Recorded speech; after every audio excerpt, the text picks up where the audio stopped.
Vous souhaitez étudier la comptabilité aux États-Unis mais ne savez pas comment vous y prendre? Alors regardez cette vidéo jusqu'à la fin.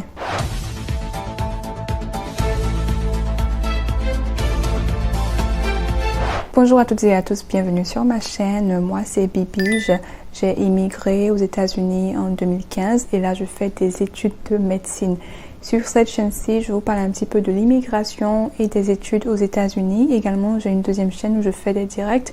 Et pour finir, j'ai une troisième chaîne qui parle un petit peu de tout, de ma vie et tout ça. Tout sauf l'immigration. Donc, si vous voulez avoir plus d'informations, abonnez-vous à ces différentes chaînes-là pour ne rater aucune de mes actualités. Sans plus tarder, on y va avec notre vidéo.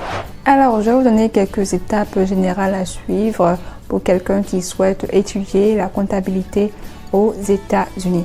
Donc la première des choses à faire, c'est bien évidemment de trouver une université américaine qui offre le programme de comptabilité. Et là, je tiens à préciser que la majorité des universités américaines ont un programme de comptabilité. Donc que ce soit les community colleges ou bien les universités, c'est sûr que vous allez trouver le programme. Maintenant, ça sera à vous de savoir si vous voulez une école qui est située dans une grande ville ou bien une petite ville, si c'est une école privée, publique et tout ça. En tout cas, en fonction de vos différents facteurs que vous choisissez, vous pourrez trouver votre école. Donc voilà, faites des recherches en ligne sur différents sites et puis vous pourrez avoir une école vraiment spécifique qui vous convient. En deuxième partie, vérifiez les différentes exigences d'admission. Il faut savoir que chaque université a des exigences spécifiques pour les étudiants étrangers. Donc, vérifiez les exigences d'admission pour l'université et le programme qui vous convient. Donc, si on vous demande d'avoir le baccalauréat, d'avoir différents documents avant de pouvoir faire une demande, ayez ces différents documents-là. En troisième partie, vous devrez préparer les différents documents nécessaires. Donc, il faut savoir que les documents les plus courants nécessaires pour demander une admission dans une école américaine ou université américaine inclut une demande d'admission, une déclaration de but personnel, vos différents relevés de notes. Donc, si vous avez déjà une licence dans votre pays, vous aurez besoin des différents relevés de notes de votre licence, en plus des différents relevés de notes du baccalauréat, de votre cursus secondaire.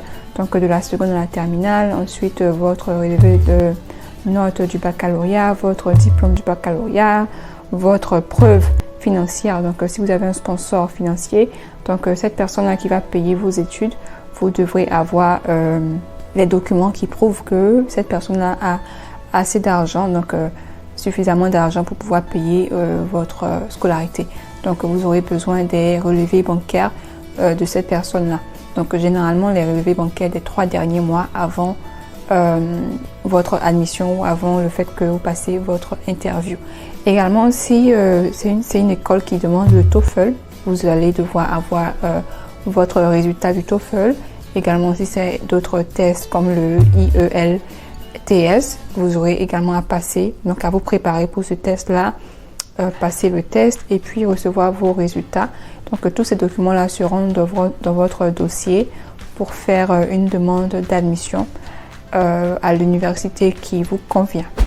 Et en quatrième position, vous devrez maintenant demander des bourses. Il faut savoir que de nombreuses universités américaines offrent des bourses d'études aux étudiants étrangers qui ont de bonnes notes, des réalisations exceptionnelles et une expérience pertinente. Renseignez-vous sur les différentes opportunités de bourses d'études disponibles et soumettez votre candidature.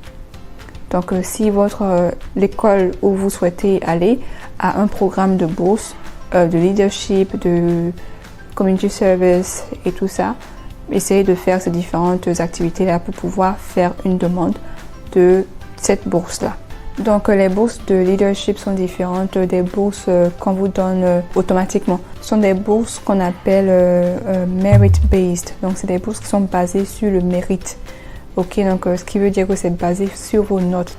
Si vous aviez eu de bonnes notes avant de faire la demande d'admission, donc que ce soit au niveau secondaire, donc de la seconde à la terminale, que ce soit également au niveau post-secondaire, donc si vous avez fait déjà une licence, un master et que vous avez eu de bonnes notes, vous serez directement qualifié pour recevoir une bourse qui est basée sur vos notes.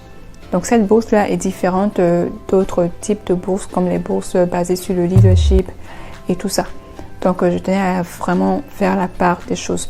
Donc vous pouvez faire la demande de la bourse leadership en plus de directement recevoir la bourse automatique. Donc ça également c'est quelque chose que vous pouvez faire. Donc voilà un petit peu concernant les bourses d'études pour les différentes universités américaines. Ensuite, vous devez demander un visa étudiant. Si vous êtes accepté par une université américaine, vous devrez maintenant demander un visa auprès du consulat américain le plus proche dans votre pays. Faut savoir qu'il existe plusieurs types de visas étudiants, mais le plus courant c'est le visa F1. Donc voilà, après avoir été accepté, faites une demande de visa, recevez votre visa et maintenant vous pourrez potentiellement voyager vers les États-Unis. Ensuite, planifiez votre voyage vers les États-Unis.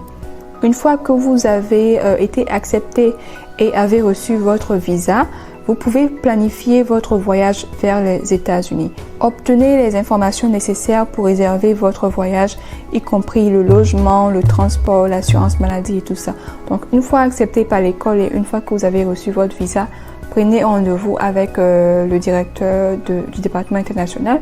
Vous posez beaucoup de questions concernant le logement, comment se déplacer et tout ça. Ok, donc tout ça c'est pour pouvoir vous situer avant que vous n'arriviez sur le territoire américain. Comme ça, une fois arrivé, vous serez déjà orienté et ça sera plus facile pour vous de vous intégrer dans le système américain. Ensuite, vous devez commencer vos études. Dès que vous arrivez aux États-Unis, vous devrez assister à une séance d'orientation pour les étudiants étrangers. Cela vous aidera à comprendre vos responsabilités, les services disponibles ainsi que les différentes exigences académiques pour compléter le programme de comptabilité.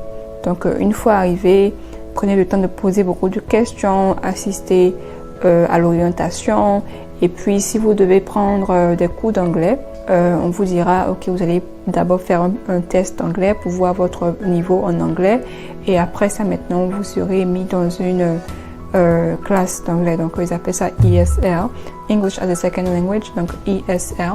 Donc vous allez prendre des cours d'anglais, donc que ce soit au niveau débutant, intermédiaire ou advanced ou accéléré.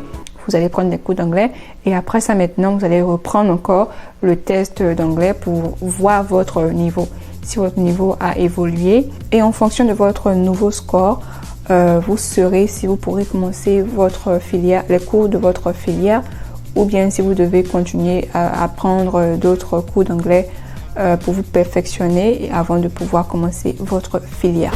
Donc voilà un petit peu les différentes informations que je tenais à partager avec vous sur comment étudier la comptabilité aux États-Unis.